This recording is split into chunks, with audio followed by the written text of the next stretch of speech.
Praise the lord. అందరికి వందనాలు. మన ప్రాతకాల ప్రార్థన ప్రారంభించుకుందాం. పిల్లల ప్రార్థన చేసుకుందాం. పూజ్యనీయుడా, పరిశుద్ధుడా, మహాగణుడా, మహోన్నతుడా, త్రియేక దేవా యేసయ్య, మీకే స్తుతులు స్తోత్రాలు వందనాలు చించుకుంటున్నాను. ఆయన మీ ప్రేమ కొరకు, మీ కృప కొరకు మీ స్తోత్రాలు వందనాలు చించుకుంటున్నాం. గొప్ప కార్యములు, అద్భుత కార్యములు దేవా మా పక్షంగా దేవా జరిగించేటువంటి గొప్ప దేవుడు, మీకు స్తోత్రాలు వందనాలు చించుకుంటున్నాం. దేవా మరి తండ్రి నాయన ఎర్ర సముద్రాన్ని పాయలుగా చేసి దేవా లక్షలాది మంది ఇశ్రాయేలు నడిపించినటువంటి గొప్ప దేవుడు, మీకు స్తోత్రాలు. దేవా ఆకాశం నుంచి దేవా మన్నాను కురిపించి దేవా మీ బిడ్డలందరినీ తృప్తిపరిచినటువంటి గొప్ప దేవుడు, మీకు స్తోత్రాలు. దేవా మరి తండ్రి నాయన అనేకమైనటువంటి అద్భుతాలు, ఆశ్చర్యాలు దేవా మరి తండ్రి నాయన జరిగించినటువంటి గొప్ప దేవుడు, మీ స్తోత్రాలు వందనాలు చించుకుంటున్నాం. ఇదిగో ప్రభువా మరొకసారి నాయన దేవా ఈ వేకువ సమయాన దేవా మరి తండ్రి మీ శ్రేష్టమైన నామాన్ని స్తుతించడానికి, స్మరించడానికి దేవా మాకు ఇచ్చినటువంటి గొప్ప భాగ్యం కొరకు మీ స్తోత్రాలు వందనాలు చించుకుంటున్నాం. దేవా కృప చూపించండి. మీరు పాడుకునే పాటను మా కొరకు దీవించండి. మా స్తుతుల మీద మీరు ఆశీర్వాదం మనం ప్రార్థన చేస్తున్నాం. మీ స్తోత్రాలు. ఇదిగో ప్రభా మరి తండ్రి నాయన 91వ కీర్తన మేము చదువుకునే సమయం అంతటిని కూడా మా కొరకు దీవించండి, ఆశీర్వదించమని ప్రార్థన చేస్తున్నాం. అలాగూ మరి తండ్రి నాయన అయ్యా మీ వాక్యం ద్వారా, మీ సేవకుల ద్వారా మీరు మాతో మాట్లాడమని ప్రార్థన చేస్తున్నాం. దేవా మీరు మాట్లాడే దేవుడు ఇంటున్నందుకు మీ స్తోత్రాలు. దేవా మరి తండ్రి దినదినం మీరు మాతో మాట్లాడుతూ మమ్మల్ని బలపరుస్తూ వస్తున్న విధానం అంతటి కొరకు స్తోత్రాలు. మరొకసారి ఉదయకాలం ప్రభా శ్రేష్టమైన మీ వాక్యాన్ని వినే సమయం అంతటిని మా కొరకు దీవించమని ప్రార్థన చేస్తున్నాం. కృప చూపించండి, సహాయం చేయండి. అలాగూ మరి తండ్రి నాయన చివరి ప్రార్థన ఆశీర్వాదం వరకు మీ సన్నిధి మాకు తోడుగా ఉంచమని ప్రార్థన చేస్తున్నాం. మీరు ఆత్మరూపంలో, పరిశుద్ధ ఆత్మరూపంలో సంచరించమని ప్రార్థన చేస్తున్నాం. మీ స్తోత్రాలు. దేవా మరి తండ్రి ప్రార్థనలో ఏకీభవిస్తున్నటువంటి ప్రతి బిడ్డ కొరకు స్తోత్రాలు. ప్రతి వ్యక్తి కొరకు మీకు స్తోత్రాలు చించుకుంటున్నాం. ప్రతి కుటుంబం కొరకు మీకు స్తోత్రాలు చించుకుంటున్నాం. దేవా ఈ సమయాన్ని మా కొరకు దీవించమని ప్రార్థన చేస్తున్నాం. సమస్త విషయాలు కృప చూపించమని దేవా ముందున్న సమయం అంతటిని మా కొరకు దీవించమని యేసయ్య నామములో స్తుతించి ప్రార్థన చేసి అడిగి వేడుకుంటున్నాం పరలోకపు తండ్రి. ఆమేన్. ఒక పాట పాడి దేవుని నామాన్ని మహిమపడదాం. శారోనాత్మీయ గీతాల్లో నుంచి 158వ పాట పాడుకుందాం.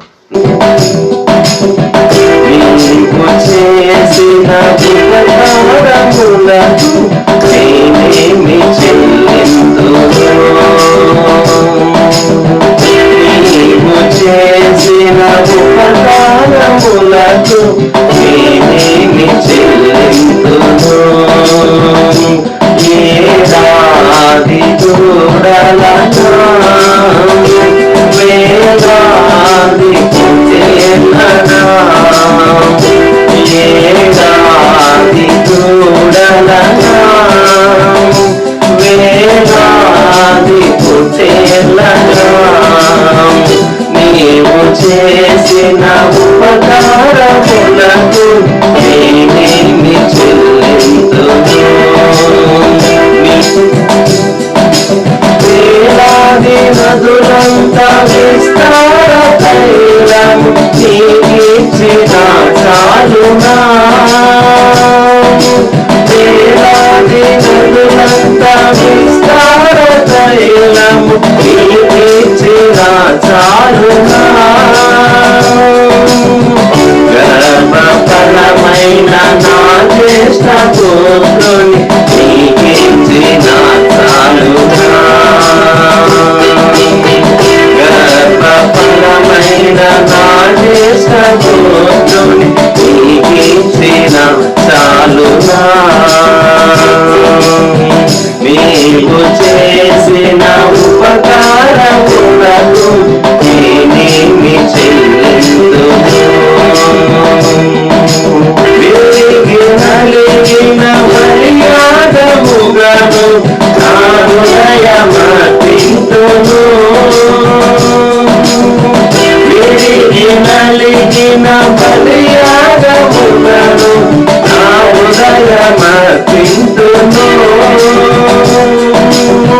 రచన పాత్రను చేమోని నిత్యము నిన్ను వెంబడించేదను. రచన పాత్రను చేమోని నిత్యం నిన్ను వెంబడించేదను. నీవు చేసిన ఉపకారములకు నేనేమి చెల్లింతును.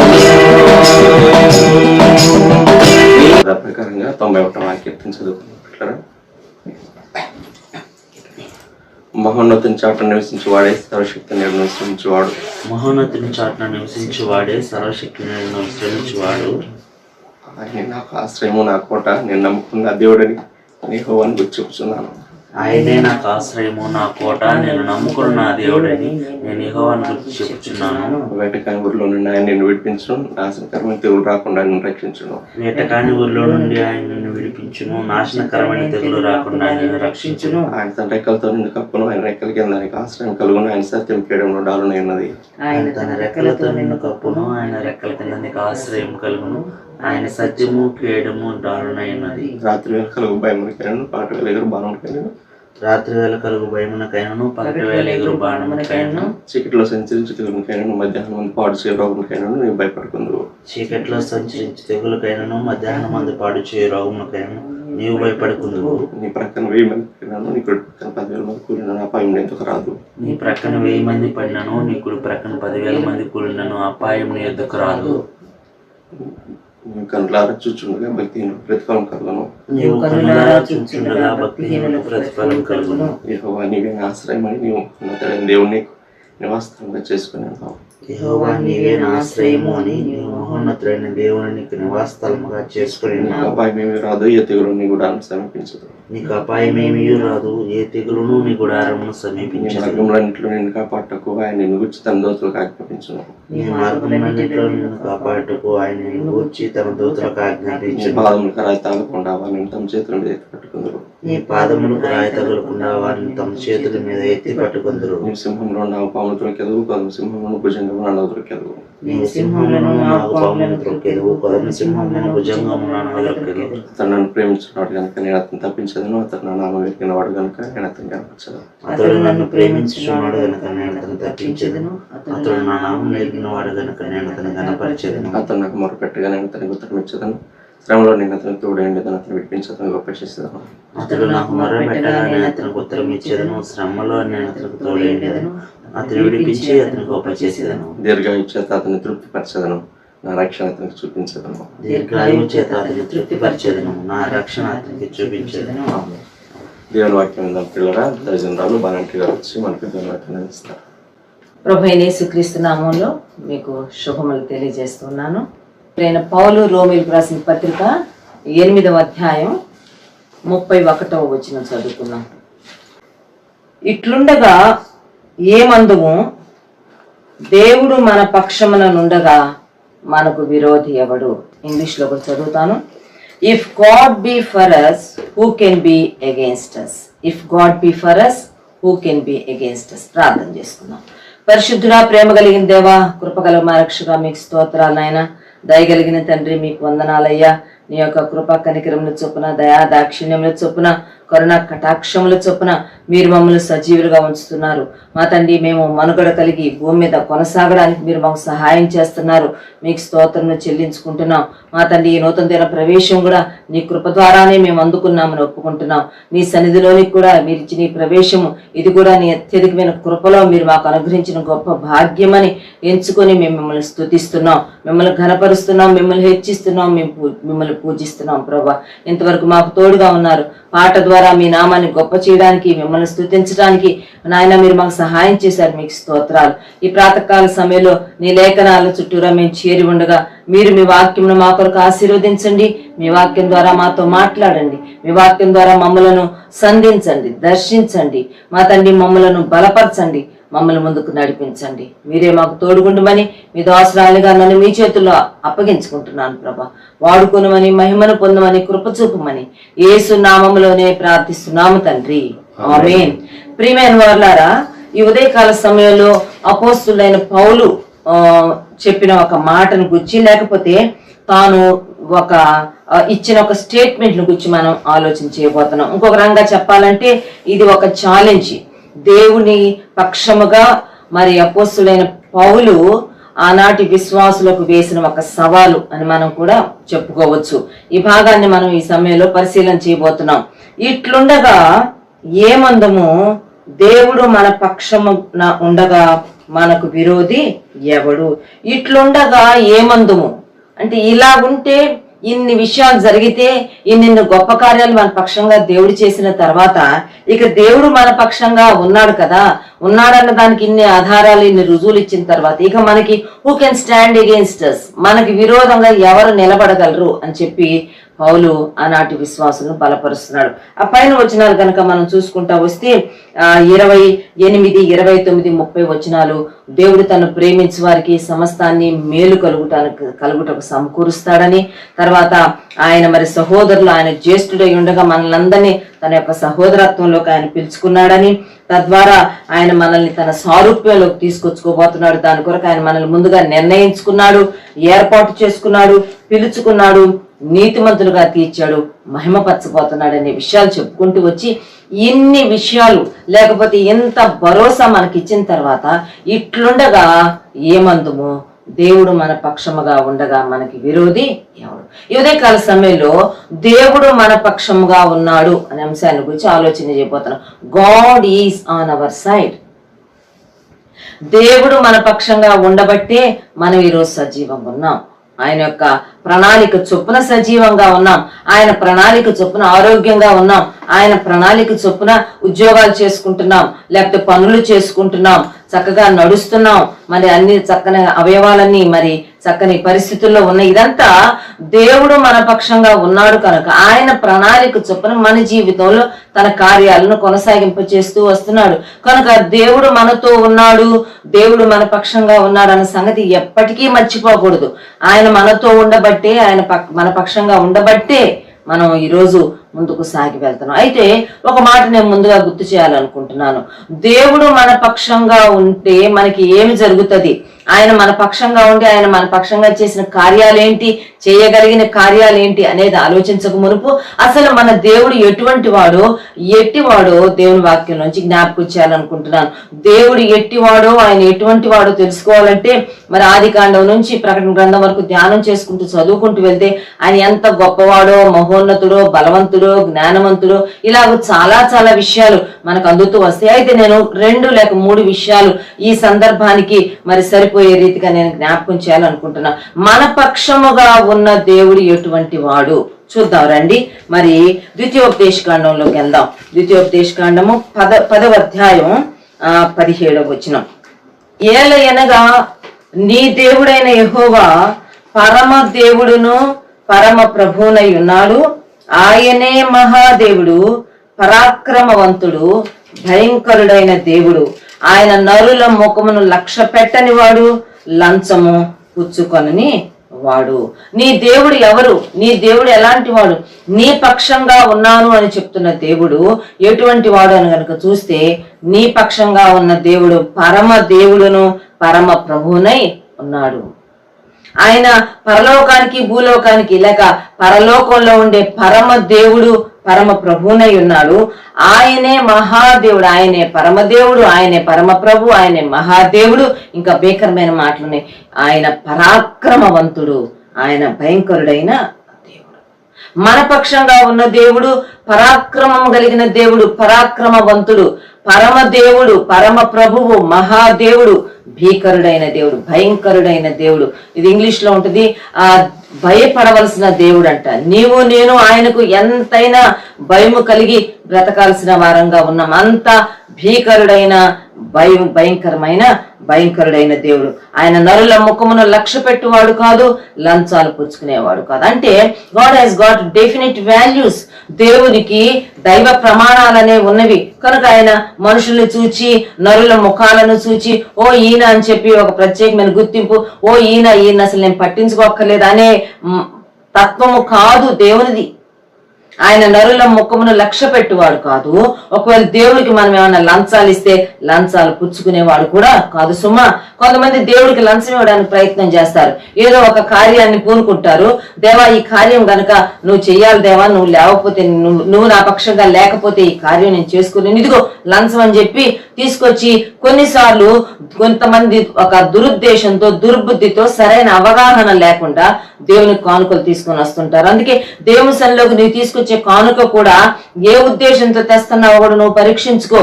నువ్వు లంచం లాగా తెస్తే లంచం పుచ్చుకునేవాడు కాదు, లంచం తీసుకుని నీ పక్షంగా కార్యాలు చేసేవాడు కూడా కాదు. రోజు ఏ రకమైన బలము లేని వాడికి ఉన్న ఒక గొప్ప భరోసా ఏంటంటే, లంచము పుచ్చుకొనని, నరుల ముఖము లక్ష్య పెట్టని న్యాయవంతుడైన దేవుడు ఇంకా సింహాసనం మీదే కూర్చొని ఉన్నాడు.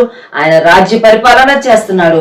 ఆయన వద్దకు వెళ్ళిన వారికి ఆయన న్యాయము చేసే దేవుడుగా ఉన్నాడు. కనుక దేవుడు మన పక్షంగా ఉన్నాడు అనే అంశాన్ని మనం ధ్యానం చేయక మునుపు మన దేవుడు ఎటువంటి వాడో మనం కొన్ని మాటల్లో చెప్పుకున్నాం.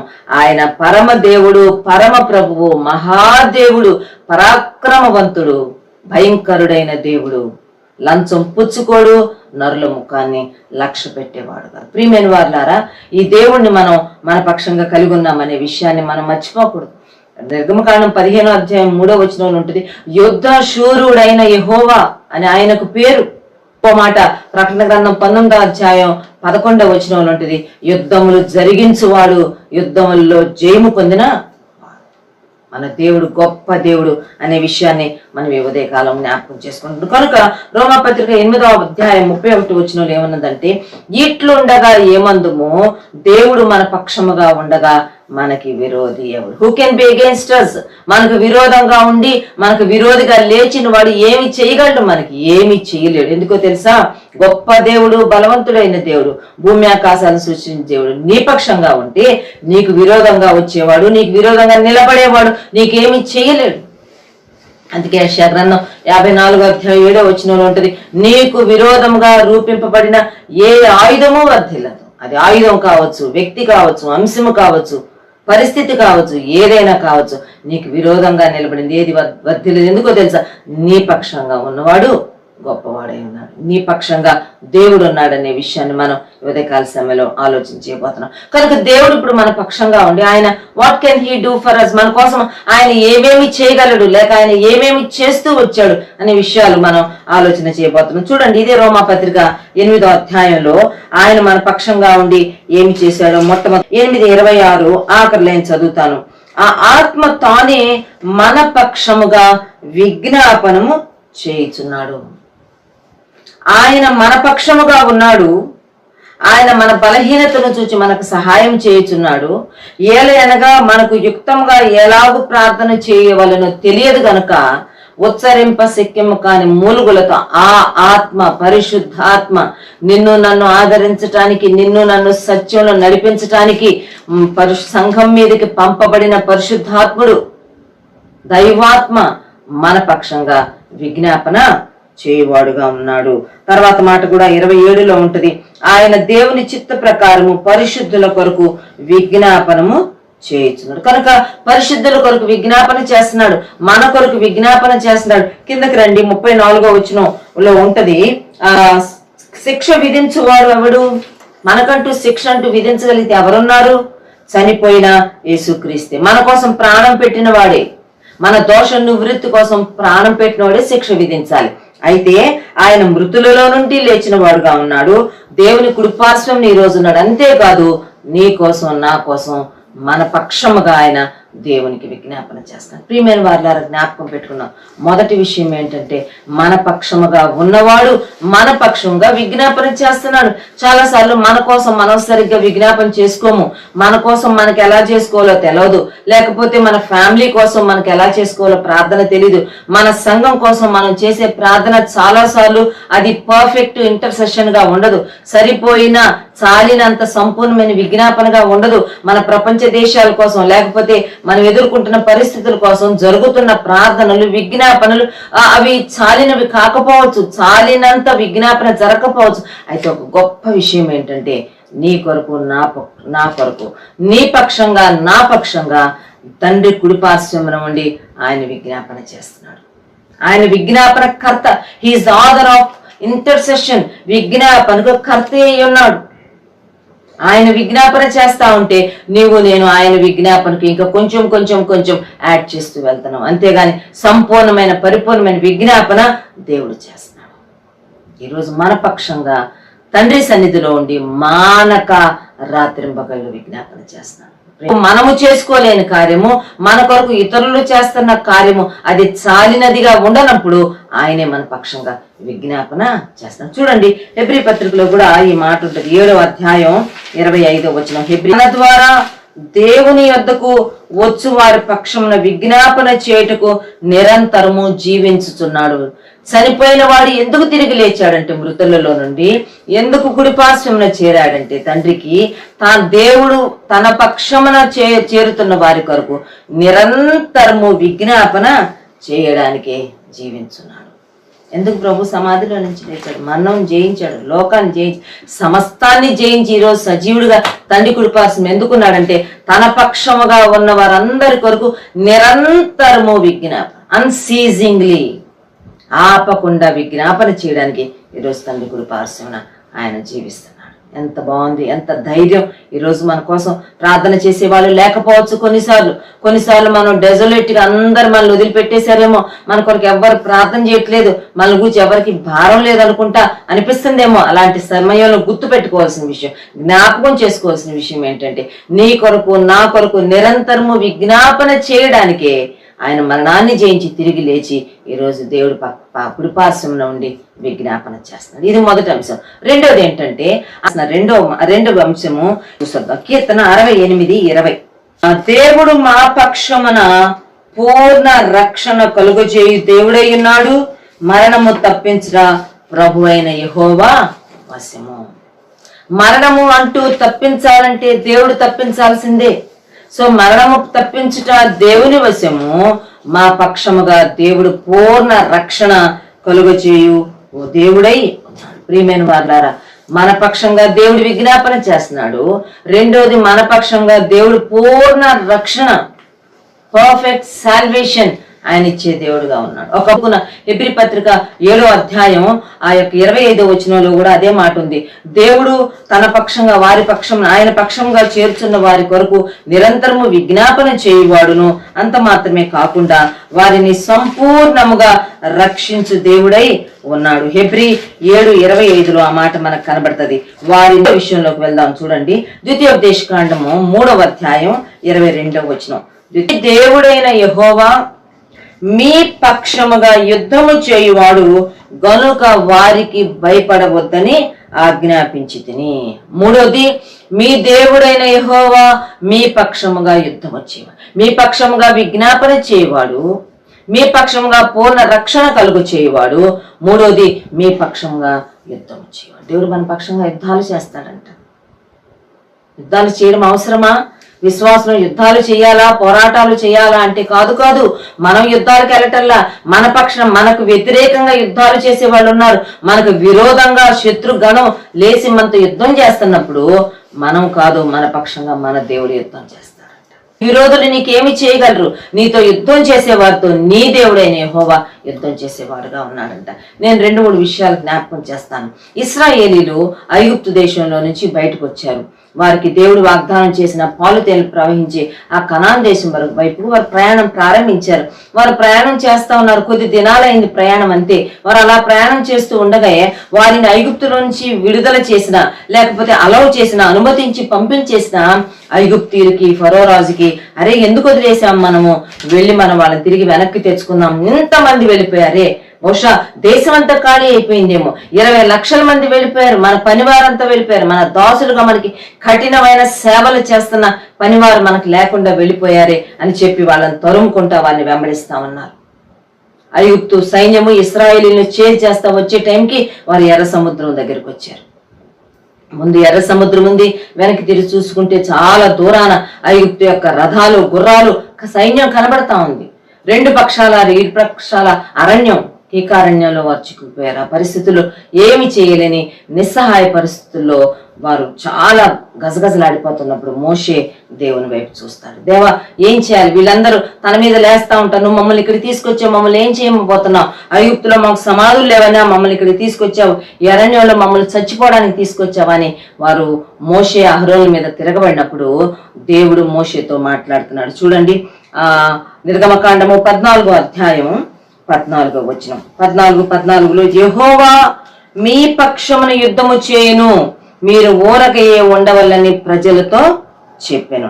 దేవుడు మోషేకు చెప్పాడు, మోషే ఇశ్రాయేలీలతో చెప్తున్నాడు, మీ యెహోవా మీ పక్షమున యుద్ధము చేస్తాడు. దేవుడు వారి పక్షంగా యుద్ధం చేశాడు.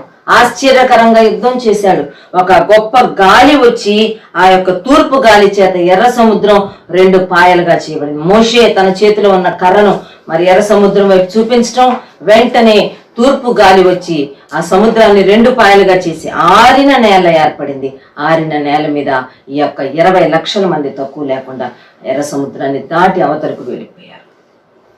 ఇశ్రాయేలీలు ఐగుప్తీయులతో యుద్ధం చేయాల్సిన అవసరం రాలేదు. వీరు దాటారు. తిరిగి మోషే తన కర్ర ఎర్ర సముద్రం వైపు చూపించినప్పుడు సముద్రం మరలా కలిసిపోయింది. యుద్ధము చేయకుండానే దేవుడు వారి పక్షంగా చేసిన బలమైన కార్యం చేత ఆ ఐగుప్తీయులు సముద్రంలో మునిగిపోయారు. శవాలు కొట్టుకొని వచ్చినాయి. ప్రియమైన వారులారా, ఉదయకాల సమయంలో ప్రభు మనతో మాట్లాడుతున్నాడు. దేవుడు మన పక్షంగా ఉన్నాడు, జ్ఞాపకం పెట్టుకోండి. లోకంలో నుంచి, పాపం నుంచి, సాతాను చేతుల నుంచి విడిపించబడిన తర్వాత తిరిగి శత్రువు మన పక్షం మన వెనకాల పరిగెత్తుకుని వస్తాడు. వాడు మనకి విరోధే, వాడు ఎన్నటన్నిటికీ మనకి విరోధే. ఏదో రకంగా మనల్ని ఇబ్బంది పెట్టాలని, మనల్ని తిరిగి వెనక్కి లాగాలని చెప్పి శత్రువు మనల్ని వెంబడిస్తాడు. అయితే జ్ఞాపకం పెట్టుకున్న ఒక ధైర్యాన్ని కలుగు చేసే అంశం ఏంటంటే, God is on our side. దేవుడు మన పక్షంగా ఉన్నాడు. దేవుడు మన పక్షంగా యుద్ధం చేస్తాడు. మనం వదిలిపెట్టేసి వచ్చిన విషయాలు, మనం వదిలిపెట్టి వచ్చిన లోకం, పాపం, సాతాను, ఈ శరీర సంబంధమైన క్రియలు మనతో యుద్ధం చేసినప్పుడు వాటిని జయించడానికి దేవుడు కృపిస్తాడు. ఆ పాత స్వభావం, ఆ పాత స్థలము, ఆ పాత అలవాట్లు, ఆ పాత వ్యక్తులు మనల్ని చేస్తూ వచ్చినప్పుడు ప్రభు మన పక్షంగా యుద్ధం చేసి వాటి నుంచి మనల్ని విడిపిస్తాడు. ఉదయకాల సమయంలో నీవేదన్నా ప్రభు నమ్ముకున్న తర్వాత ఇంకా నీ పాత అలవాటు, ప్రాచీన స్వభావం, విడిచిపెట్టిన పాపం ఒకవేళ నీతోటి పోరాడుతూ ఉంటే, నిన్ను తిరిగి జయించాలని, వశపరచుకోవాలని ప్రయత్నం చేస్తుంటే జ్ఞాపకం పెట్టుకో, ధైర్యం తెచ్చుకో. నీ పక్షంగా నీ దేవుడైన యెహోవా యుద్ధము చేయుచున్నాడు, యుద్ధము చేస్తాడు.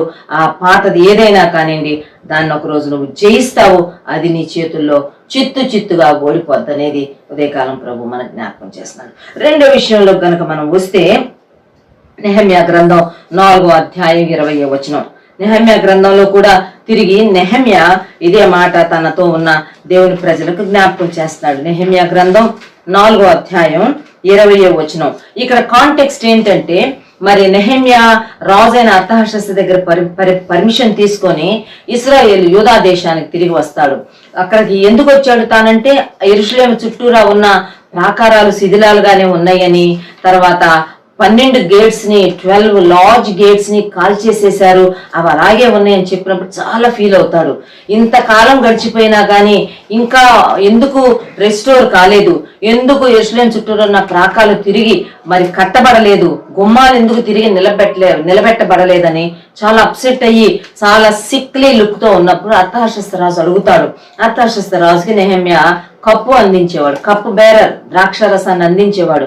ఒకరోజు అడుగుతాడు, ఏం నువ్వు చాలా సాడ్ గా ఉన్నావు, ముఖం చాలా విచారంగా ఉంది ఏంటి, నీవేమో ఆరోగ్యంగానే ఉన్నావు కదా అంటే, మరి నా పితరుల సమాధులున్న పట్నం చుట్టూరున్న ప్రకారములు పడిపోయినాయి, గుమ్మాలు కాల్ చేశారు రాజా, మరి నేను how can I be happy, నేను ఎలా సంతోషంగా ఉండగలను అని అడుగుతాడు. అలాగైతే నువ్వేం చేయాలనుకుంటున్నావు, నువ్వు వెళ్ళు అని చెప్పినప్పుడు తాను బయలుదేరి వెళ్తాడు. పట్టణం చుట్టూరు ఉన్న ప్రాకారాలను, గుమ్మాలను తాను రెస్టోర్ చేస్తూ ఉండగా, at that time of restoration శత్రువు తిరిగి వాళ్ళ మీదకి వస్తాడు. చాలా నానా రీతులుగా వాళ్ళ మీద దాడులు చేస్తా వస్తాడు. ఈ 4వ అధ్యాయం మనం అదే చూస్తాం అన్నమాట.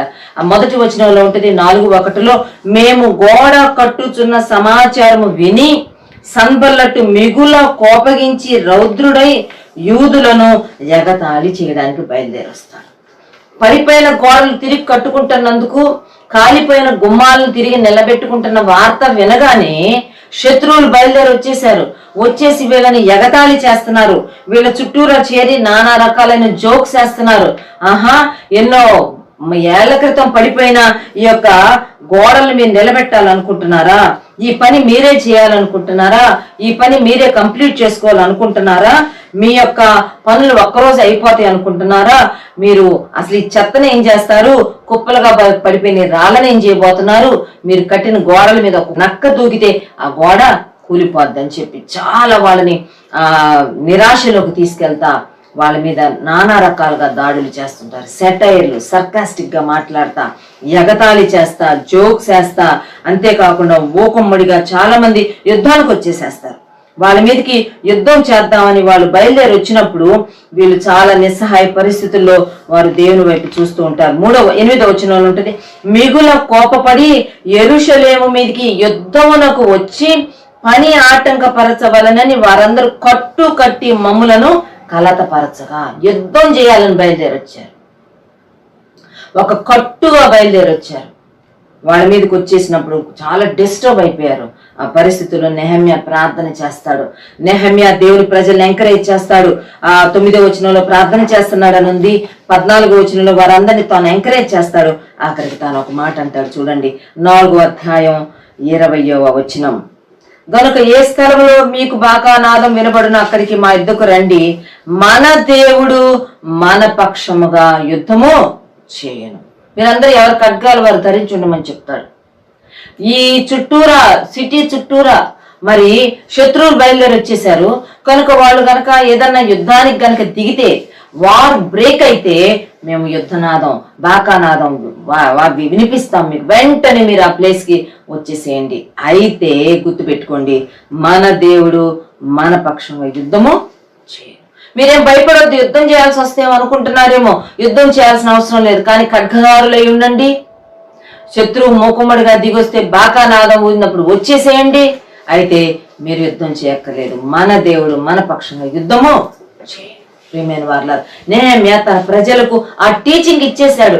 నెహమ్యా తన ప్రజల యొక్క మనసులోకి ఆ ఇన్పుట్ పెట్టేసేసాడు. మన పక్షంగా దేవుడు యుద్ధం చేస్తాడు. గుర్తుపెట్టుకోండి. ఏం చేయలేపారు శత్రువులు, ఏదేదో బెదిరించారు, యుద్ధాయుధాలు వేసుకుని బయలుదేరి వచ్చినట్టు చేశారు, కట్టుగా వచ్చారు, జోక్స్ వేశారు, ఎగతాళి చేశారు, బెదిరించారు, కానీ యుద్ధం చేయలేపారు. ఎందుకంటే వీరి పక్షంగా ఉన్న దేవుడు బలవంతుడై ఉన్నాడు. మన దేవుడు గొప్ప దేవుడు. ఓ విశ్వాసిగా నీవు కూడా నీ జీవితంలో రెస్టోర్ అవ్వాలని ప్రయత్నం చేస్తున్నప్పుడు నీ యొక్క పడిపోయిన పరిస్థితులను, కూలిపోయిన పరిస్థితులను, ఆత్మీయ జీవితంలో గతంలో ఏవేవి పోగొట్టుకున్నావో వాటన్నిటినీ తిరిగి సంపూర్చుకునే పరిస్థితుల్లో, ఆ ప్రయత్నాలలో శత్రువు నీ మీద దాడి చేస్తాడు, నిన్ను భయపెడతాడు. నెహమ్యాతో ఉన్న వారిని భయపెట్టినట్టు. అయితే జ్ఞాపకం పెట్టుకోండి, దేవుడు వారి పక్షంగా యుద్ధం చేశాడు. సుమారుగా బైబిల్ పండితులు ఏమంటారంటే 125 years నుంచి ఆ శిథిలాలు అలాగే ఉన్నాయంట. 125 సంవత్సరాల నుంచి శిథిలాలుగా ఉన్న యెరూషలేము చుట్టూరా ఉన్న ప్రాకారాలను, గుమ్మాలను వీరు 52 రోజుల్లో కంప్లీట్ చేశారు. 6వ అధ్యాయంలో ఆ మాట కనబడుతుంది. 6వ అధ్యాయం నెహమ్యా గ్రంథం 15వ వచనం, ఈ ప్రకారంగా ఏలూలు మాసము 25వ దినమందు అనగా 72 దినములకు ప్రాకారమును కట్టుట సమాప్తమైపోయింది. Just 52 days. ఎందుకో చెప్పమంటారా? వారి దేవుడు వారి పక్షంగా యుద్ధం చేస్తూ, మనం రెస్టోర్ అవ్వాలని ఆశ పెడితే మనం తిరిగి సమకూర్చబడాలి. గతంలో ఉన్న ప్రార్థనా జీవితం, ఆత్మీయ జీవితం, సాక్ష్య జీవితం, రక్షణ జీవితం నేను తిరిగి కట్టుకోవాలి, నేను తిరిగి బలం పుంజుకొని ముందుకెళ్లాలని అనుకున్నప్పుడు శత్రువు నీ మీద దాడి చేస్తున్నట్టు, నిన్ను కలతపరుస్తున్నట్టు కనబడినా భయపడాల్సిన అవసరం లేదు. మన దేవుడు మన పక్షంగా ఉన్నాడు. ఆయన hour God is a God of restoration. మనం తిరిగి సమకూరడం దేవునికి ఇష్టం, తిరిగి కట్టబడడం దేవునికి ఇష్టం. దేవుడు ఖచ్చితంగా మన పక్షంగా యుద్ధం చేస్తాడు. కనుక దేవుడు ఆనాడు ఐగుప్తులోంచి వారిని చేసుకుంటూ వచ్చిన ఐగుప్తీయులతో దేవుడు యుద్ధం చేసి ఇశ్రాయేలీయులకు జయమిచ్చాడు. నెహమ్యా కాలంలో పడిపోయిన పట్టణ ప్రాకారాలను తిరిగి కట్టుకుంటున్న వారి మీదకి వచ్చిన శత్రువుతో దేవుడు యుద్ధం చేసి 52 రోజుల్లో ఆ నిర్మాణం కంప్లీట్ అయ్యేటట్టుగా చేశాడు. 3వ విషయాన్ని గుర్తు చేసి నేను ముందుకు వెళ్ళిపోతాను. యెహోషువ గ్రంథం 10వ అధ్యాయంలోకి రండి. యెహోషువ గ్రంథం 10వ అధ్యాయంలో మరి ఇక్కడ యెహోషువ నాయకత్వం కింద ఇశ్రాయేలీలు కనాను దేశాన్ని స్వాధీనం చేసుకుంటున్నారు. కనాను దేశంలో మరి డిఫరెంట్ సిటీస్ ని డిఫరెంట్ పీపుల్ ఆక్యుపై చేస్తున్నారు. ఫిలిస్తీన్లు, యెబూసీలు, గిర్గాషీలు, అమ్మోనీలు, మోయాబీలు, ఇలాగా. కనుక వీళ్ళు ఒక్కొక్క ప్రాంతం మీద యుద్ధం చేసి ఆ శత్రువును జయించి ఆ ప్రాంతాలను వీరు స్వాధీనం చేసుకుంటూ వెళ్తున్నారు. ఎందుకంటే కనాను దేశం వీళ్ళది. వీళ్ళు కనాను దేశం విడిచిపెట్టి కరవులో ఐగుప్తుకు వెళ్ళారు యోసేపు కాలంలో. అక్కడ వారు 430 సంవత్సరాలు ఉండిపోయిన తర్వాత తిరిగి ఎప్పుడో ఆదికాండం 15వ అధ్యాయంలో అబ్రహాముతో చేసిన వాగ్దానం చొప్పున దేవుడు తిరిగి వీళ్ళని వెనక్కి తీసుకుని వస్తున్నాడు. సో వీళ్ళు వెనక్కి రావాలి, వీళ్ళ దేశాన్ని వీళ్ళు స్వాధీనం చేసుకోవాలి. వీళ్ళ దేశాన్ని స్వాధీనపరచుకోవడంలో అక్కడ ఆక్యుపై చేస్తున్న శత్రువులతో వీరు పోరాడి జయించాల్సి వచ్చింది. యెహోషువ గ్రంథం 10వ అధ్యాయంలో వీరు ఆ ప్రాంతాలను జయిస్తూ ఉండగా దేవుడు ఎలాగో వారితో ఉండి యుద్ధాలు చేశాడో కొన్ని మాటలు జ్ఞాపకం చేస్తాను. ఇవి మనకు గుర్తు చేస్తున్న విషయం ఏంటంటే, ఆత్మీయ జీవితంలో నువ్వు ప్రోగ్రెస్ అవ్వాలనుకున్నప్పుడు, పరమ కాలాను మన లక్ష్యము, మన అంతిమ గమ్యం పరలోకము, అక్కడికి మనం చేరే ఈ యొక్క పరలోకపు ఈ విశ్వాస పరుగులో, ఈ ప్రోగ్రెషన్ లో ఖచ్చితంగా శత్రువు యుద్ధాలకు వస్తాడు. వాడు మనతో ఫైట్ చేయాలని, మనల్ని ఇబ్బంది పెట్టాలని, మన నష్టపెట్టాలని, కష్టపెట్టాలని, మనం ముందుకు వెళ్లకుండా ఆపాలని చూస్తాడు. అయితే గుర్తుపెట్టుకుందాం, God is on our side. If God is for us, who can be against us? If God is on our side, who can be against? దేవుడు మన పక్షంగా ఉండగా, దేవుడు మన పక్కన ఉంటే మనకి ఎవరేం చేయగలరు? యెహోషువ పక్కన దేవుడు ఉన్నాడు, ఇశ్రాయేలు పక్షాన దేవుడు ఉన్నాడు. వారు వెళ్తూ ఉండగా ఎన్నో యుద్ధాలు జరుగుతున్నాయి. ఆ యుద్ధాల్లో దేవుడు వారి పక్షంగా ఉండి యుద్ధం చేశాడంట. యెహోషువ గ్రంథం కనుక చూసి ఎరుకో పట్టణాన్ని చాలా సునాయాసంగా దాని చుట్టూరా బోరలు ఊదుకుంటూ, మరి వారు చేసిన ప్రదక్షిణల ద్వారానే ఎరుకో యొక్క కోట ఓడలు కూలిపోయి ఇది దేవుడు చేసిన కార్యం. 10వ అధ్యాయంలోకి రండి, నేరుగా ఆ మాటలే మనకు కనబడతాయి. యెహోషువ గ్రంథం 10వ అధ్యాయంలో దేవుడు వారి పక్షంగా యుద్ధం చేస్తూ వచ్చాడంట. 10వ అధ్యాయం 10వ వచనం. ఇక్కడ కూడా శత్రు రాజులు కొంతమంది అందరు కలుసుకొని మరి వీళ్ళ మీదకి వచ్చారు. ఈ ఇశ్రాయేలీల మీదకి వచ్చినప్పుడు 10:10లో ఉంటుంది. అప్పుడు యెహోవా ఇశ్రాయేలీలు ఎదుట వారిని కలవరపరచగా. సో దేవుని యొక్క ఇంటర్ఫియరెన్స్ ఉంది. దేవుడు వారి పక్షంగా యుద్ధం చేస్తుంది. దేవుడే ఈ యొక్క ఇశ్రాయేలీలు ఎదుట శత్రువుల్ని కన్ఫ్యూజ్ చేసేసాడు, కలవరపరిచేశాడు. ఆ కలవరంలో వాళ్ళే ఒకరినొకరు చంపుకొని చాలా ఘోరంగా పరాజయం పొందినట్టుగా మనం చూస్తాం. ఇంకొంచెం అయితే 14వ వచనంలో ఉంటుంది. ఈ యొక్క గిబియోన్లోనికి వచ్చినప్పుడు వీరు యుద్ధం చేశారు. ఆఖరికి యెహోషువ సైన్యం జయం పొందింది. దాని గురించి మాట 14వ వచనం. యెహోషువ గ్రంథము 10వ అధ్యాయం 14వ వచనం. యెహోవా ఒక నరుని మనవి వినిన ఆ దినము వంటి దినము దానికి ముందే గాని దానికి తరువాతనే గాని ఉండలేదు. నాడు ముందుకు రావడానికి వీళ్ళు ఎక్కడోళ్ళు అక్కడ ఆగిపోండి. 24 hours సూర్యుడు ఆగిపోయాడంట. యుద్ధము భీకరంగా జరిగింది. దేవుడు వారి పక్షంగా యుద్ధం చేశాడు. ఇశ్రాయేలీయులు గెలిచారు, శత్రువులు ఓడిపోయారు. మాటలన్నీ మనకి ఏం జ్ఞాపకం చేస్తున్నాయంటే, మనతో దేవుడు ఉన్నాడు, మన పక్షంగా దేవుడు ఉన్నాడు. ఆయన మన పక్షంగా యుద్ధాలు చేస్తూ వస్తాడు. ఇదే అధ్యాయం 30వ వచనం, ఇదే అధ్యాయం 32వ వచనంలో ఏమంటది? యెహోవా లాకీషు పట్టణాన్ని ఇశ్రాయేలుకు అప్పగించాడు. యెహోవా లిబ్నాను దాని రాజును ఇశ్రాయేలుకు అప్పగించాడు. దేవుడు అప్పగిస్తున్నాడు, దేవుడు యుద్ధాలు చేస్తున్నాడు. ఎంత మంచి దేవుడు చూడు. 42వ వచనం, యెహోషువ గ్రంథము 10వ అధ్యాయం 42వ వచనం. ఇశ్రాయేలీయుల దేవుడైన యెహోవా ఇశ్రాయేలీయుల పక్షము యుద్ధము చేయుచుండెను గనుక ఆ సమస్త రాజులనందరినీ వారి దేశములను యెహోషువ ఒక్క దెబ్బతోనే, సమస్త దేశాల్లో ఉన్న ప్రజలను యెహోషువ ఒక్క దెబ్బతోనే పట్టుకోవడానికి ఏంటంటే ఇశ్రాయేలీ దేవుడైన యెహోవా వారి పక్షంగా యుద్ధం చేస్తున్నాడు. కనుక మొదటి విషయము, దేవుడు మన పక్షంగా ఉండి మన పక్షంగా విజ్ఞాపన చేస్తున్నాడు. రెండవది, దేవుడు మన పక్షంగా ఉండి మనకి సంపూర్ణ రక్షణ ఇచ్చేవాడుగా ఉన్నాడు.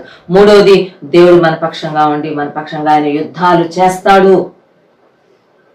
వదిలిపెట్టేసిన లోకం, పాపం మనల్ని వెంటాడితే వాటితో దేవుడు యుద్ధం చేస్తాడు. ముందుకు వెళ్లకుండా శత్రువు మనల్ని అడ్డగిస్తే ఆ శత్రువుతో దేవుడు యుద్ధం చేస్తాడు. మనం పోగొట్టుకున్న తిరిగి సమకూర్చుకుంటుంటే శత్రువు అడ్డగిస్తే అక్కడ కూడా శత్రువుతో చేసి మెట్టుకు మనం ముందుకు వెళ్ళడానికి దేవుడు మనకి సహాయం చేస్తాడు. Wonders, God will do miracles on his people side. ఆయన తన ప్రజల పక్షంగా అద్భుతాలు చేస్తాడు, టేక్ కేర్ చేస్తాడు. వాళ్ళ పక్షంగా కార్యాలు సఫలపరుస్తాడు. వారి పక్కన నిలబడి వారిని బలపరుస్తాడు. వారి పక్షంగా వ్యాజ్యం ఆడతాడు. వారికి సహకారిగా ఉంటాడు.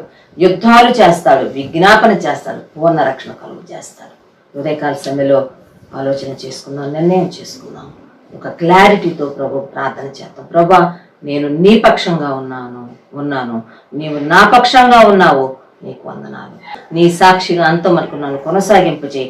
అటువంటి కృప ఈ భూమి మీద నీవు నాకు నిత్యము కలుగు చేయమని చెప్పి ప్రార్థన చేసుకుందాం. ప్రభు సహాయాన్ని అడుగుదాం. ప్రభు ఈ మాటలను మనందరి కొరకు దీవించును గాక. ఆమేన్. ప్రార్థన చేసుకుందాం పిల్లరా, ప్రార్థన చేసుకుందాం. పూజ్యుడా, పరిశుద్ధుడా, మహాగరుడా, మహోన్నతుడా యేసయ్యా, మీ స్తోత్రాలు వందనాలు చించుకుంటున్నాం. ఈ మంచి సమయం కొరకు స్తోత్రాలు, మీరు ఇచ్చినటువంటి వాక్య సందేశం కొరకు స్తోత్రాలు చించుకుంటున్నాను ఆయన.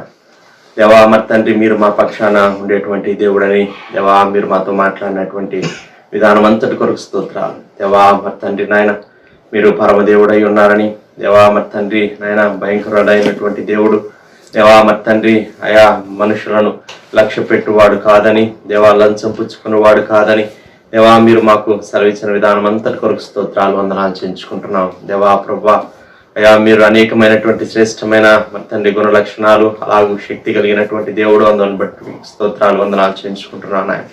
ఇదిగో ప్రభావం నాయన, మీరు మా పక్షంగా ఉండేటువంటి దేవుడు అని మీరు సెలవిచ్చిన విధానం అంతటి కొరకు స్తోత్రాలు. దేవా మరి తండ్రి ప్రభా, పరిశుద్ధుల కొరకు దేవా విజ్ఞాపన చేసేటువంటి దేవుడని మీరు సెలవిచ్చిన విధానం అంతటి కొరకు స్తోత్రాలు చించుకుంటున్నాను ఆయన. దేవా అవును ప్రభా, మీ యొద్దకు వచ్చి వారి కొరకు నాయన మీరు విజ్ఞాపన చేసేటువంటి దేవుడని దేవా మీరు సెలవిచ్చిన విధానం అంతటి కొరకు స్తోత్రాలు వందనాలు చించండి. దేవా ప్రభా, ఇశ్రాయేల్ ప్రజలు ప్రభా ఐగుప్తుని విడిచి కనాన దేశం వైపు నాయన మరి తండ్రి నాయన వెళ్తున్నటువంటి సందర్భంలో, దేవా మరి తండ్రి నాయన వారు విడిచిపెట్టినటువంటి ఆ యొక్క శత్రువులు దేవా మరలా వెంబడించినప్పుడు నాయన, మరి మీ బిడ్డల పక్షంగా మీరు యుద్ధము చేసినటువంటి గొప్ప దేవుడవు, మీకు స్తోత్రాలైన. యెహోవా మీ పక్షమున యుద్ధం చేయవాడని దేవా మీరు మాతో మాట్లాడే విధానం అంతటి కొరకు స్తోత్రాలు. అవును ప్రభా, మేము విడిచిపెట్టినటువంటి పాత జీవితం, పాత పద్ధతులు, పాత అలవాట్లు దేవా మరలా మమ్మల్ని వెంటాడినప్పుడు ప్రభా అయా మా పక్షంగా ఉండి నాయన దేవా మరి తండ్రి శత్రువుతో యుద్ధం చేసేటువంటి గొప్ప దేవుడని, దేవా మా పక్షంగా యుద్ధం చేయడానికి గొప్ప దేవుడుగా మీరు మాకు ఉన్నారని దేవా మీరు మాతో మాట్లాడిన విధానం అంతటి కొరకు స్తోత్రాలు చేయించుకుంటున్నాం. అలాడు ప్రభా మరి తండ్రి ఇజ్రాయేల్ పక్షంగా మీరుండి దేవా మరి నాయన ఐగుప్తు యొక్క సైన్యాన్ని ఎలాగో ప్రభా మరి తండ్రి నాయన ప్రభా సంహరించి దేవా మరి తండ్రి గొప్ప విజయాన్ని ఇశ్రాయేలుకి మీరు అనుగ్రహించారు. ఆ రీతిగా ఈ దినాల్లో ప్రభా మా యొక్క ఆత్మీయ యాత్రలో కూడా మాకు నాయన మరి తండ్రి మీరు విడిచిపెట్టినటువంటి పాత జీవితం, పాత పద్ధతుల అలవాట్లన్నిటిని ప్రభా మరి తండ్రి ప్రభా మరి నాయన వాటన్నిటి మీద మాకు జయం ఇవ్వడానికి మీరు మా పక్షంగా యుద్ధం చేయడానికి సిద్ధంగా ఉన్న దేవుడని మీరు సెలవిచ్చిన విధానం అంతటి కొరకు స్తోత్రాలు. కృప చూపించండి ఆయన, సహాయం చేయమని ప్రార్థన చేస్తున్నాం. మీ స్తోత్రాలు. అవునాయన మరి తండ్రి నెహెమ్యా దినాల్లో ప్రభా నెహెమ్యా దేవా మరి తండ్రి అయా యెరూషలేము యొక్క ప్రాకారంలో శిథిలమైపోయినటువంటి స్థితిలో ఉన్నప్పుడు దాన్ని పునర్నిర్మించుకోవాలని తాను తీర్మానం చేసుకున్నప్పుడు ఎలాగూ ప్రభా మరి తండ్రి నాయన అయా మరి ముందుకెళ్ళినప్పుడు నాయన సన్బలటు దేవా మరి తండ్రి శత్రువుని తీసుకుని వచ్చి వారి మీదకి దాడికి దేవా దిగాడు. దేవా విషయాలన్నీ మీరు మాకు సెలవిచ్చిన విధానం అంతటి కొరకు స్తోత్రాలు. అవును ప్రభా, పాడైపోయినటువంటి శిథిరాలని దేవా బాగు చేసుకోవాలని తీర్మానం చేసుకున్నప్పుడు దేవా మరి తండ్రి పాడైపోయినటువంటి దేవా మరి ఆత్మీయ జీవితాన్ని దేవా మరలా పునర్నిర్మించుకోవాలని తీర్మానం చేసుకున్నప్పుడు దేవా మరి శత్రువు నాయన వస్తాడని దేవా మరి శత్రువుని జయించేటువంటి దేవుడిని, శత్రువుకి అపజయాన్ని, శత్రువుకి భయాన్ని కలిగించేటువంటి దేవుడని మీరు మాతో మాట్లాడిన విధానం అంతటి కొరకు స్తోత్రాలు. అవును ప్రభా, 125 సంవత్సరాలుగా శిథిలమైపోయినటువంటి పరిస్థితుల్లో ఉన్నటువంటి యెరూషలేము యొక్క ప్రాకారములు కేవలం ప్రభా మరి తండ్రి వాళ్ళు నాయన పునర్నిర్మించుకోవాలని తీర్మానం చేసుకున్నప్పుడు కేవలం 52 దినాల్లో దాన్ని మరలా పునర్నిర్మించుకోవడానికి దేవా మీరు సహాయం చేసినటువంటి గొప్ప దేవుడు, మీ స్తోత్రాలు. అవునాయన మేము మరలా ప్రభా మరి తండ్రి మా ఆత్మీయ జీవితాన్ని కట్టుకోవాలని దేవా మా ఆత్మీయ జీవితంలో ఇంకా బలంగా ముందుకు సాగాలని మేము తీర్మానం చేసుకున్నప్పుడు దేవా అతి తక్కువ సమయంలోనే దేవా పోగొట్టుకున్నటువంటి ఆత్మీయతను, పోగొట్టుకున్నటువంటి దేవా శ్రేష్టమైన జీవితాన్ని మరలా మీరు మాకు దేవా మరి దయచేసేటువంటి గొప్ప దేవుడని దేవా మీరు మాకు సెలవిచ్చిన విధానం అంతటి కొరకు స్తోత్రాలు వందనాలు చేయించుకుంటున్నాను ఆయన.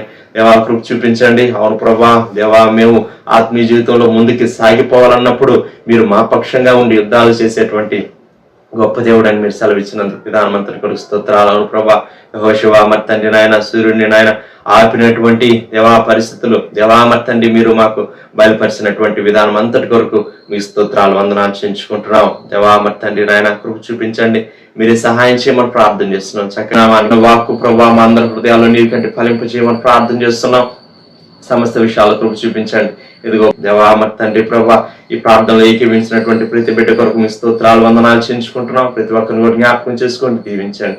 సంఘంలో ఉన్న ప్రతి ఒక్కరిని కూడా నాయన దేవా మరి తండ్రి చిన్న బిడ్డల, మధ్య వయసు వారిని, యవనస్తుల్ని, పెద్దల్ని, వృద్ధులందరూ కూడా దీవించమని ప్రార్థన చేస్తాం. సమస్త విషయాలు కృప చూపించి మీ నామానికి మహిమ తెచ్చుకోండి. మీ బిడ్డలు ఎట్టి అక్కర్ల అవసరతలతో ఉన్నారో దేవా మరి తండ్రి ఆ యొక్క అవసరతలన్నీ కూడా మీరు తీర్చి మీ నామానికి మహిమ తెచ్చుకోండి. సమస్త విషయాలు కృప చూపించమని సమస్త ఘనత, మహిమ, ప్రభావాలు మీకే ఆరోపించుకుంటూ దేవా మరి తండ్రి నాయన ఈ యొక్క స్తుతి ప్రార్థన అంగీకరించమని, ఆలకించమని యేసుక్రీస్తు వారి అతి పరిశుద్ధమైన నామములో స్తుతించి ప్రార్థన చేసి అడిగి వేడుకొంచున్నాం పరలోకపు తండ్రి, ఆమేన్. మన తండ్రి అయిన దేవుని యొక్క ప్రేమ, కుమారుడైన యేసుక్రీస్తు యొక్క కృప, పరిశుద్ధాత్మ యొక్క అన్యోన్య సహవాసము, ఆశీర్వాదం సదాకాలం మనందరికీ తోడైండును గాక.